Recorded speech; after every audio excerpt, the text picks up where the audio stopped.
C'est mieux d'habiter la Seine-et-Marne et aller en Polynésie en vacances qu'habiter en Polynésie et aller en Seine-et-Marne en vacances.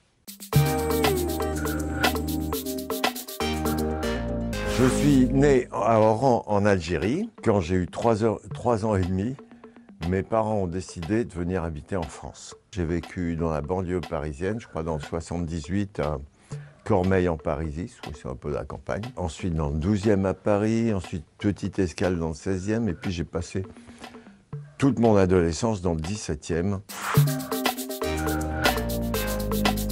J'habite en Seine-et-Marne, pas très loin de Fontainebleau, et ça fait 12 ans qu'on est là-bas en famille. Et j'adore ça, j'adore ce coin. Je ne pensais pas vraiment habiter la campagne, mais j'avais acheté comme maison de campagne. Et en fait, après les vacances d'été qu'on a passées là-bas, on est rentré à Paris. Et au bout d'une demi-heure, on s'est dit, mais on est mieux là-bas, non? Alors on a pris les affaires, on a fait quelques valises. Et on est reparti, on s'est installé chez nous, à la campagne. Et puis, on n'est plus jamais retourné dans la maison de Paris qu'on a vendue un petit peu plus tard. Il y a un lac magnifique avec des rochers qui sortent de l'eau. Alors, je ne sais plus où c'est ni le nom de la ville. Il y a aussi les bords du Loing, avec des petits restos géniaux. Et puis aussi, on fait du kayak l'été là-bas. Il y a un truc incroyable, c'est qu'il y a une mer de sable pas très loin de la maison. C'est-à-dire que tu as une étendue de sable gigantesque, comme 2-3 stades, mais que du sable.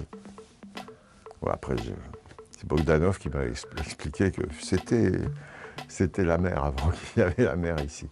Et c'est pour ça que ça s'appelle l'Île-de-France. C'est une région magnifique. D'ailleurs, le chiffre 77, c'est un beau chiffre. Et s'il y a moyen de prendre le ferry et d'aller en Corse, il ne faut pas louper ça.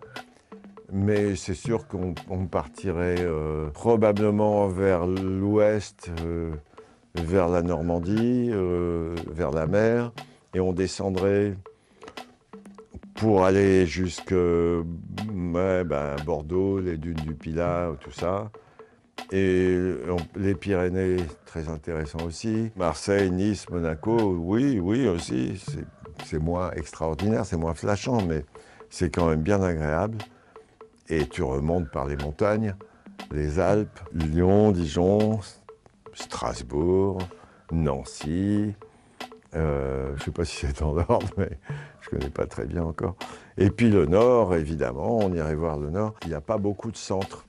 Donc il faudrait faire des petites escapades parce qu'il y a quand même des endroits dont je ne connais pas toujours le nom, mais je sais quand on était dans le sud, on est remonté un peu, alors je ne sais plus, là où il y a des lacs.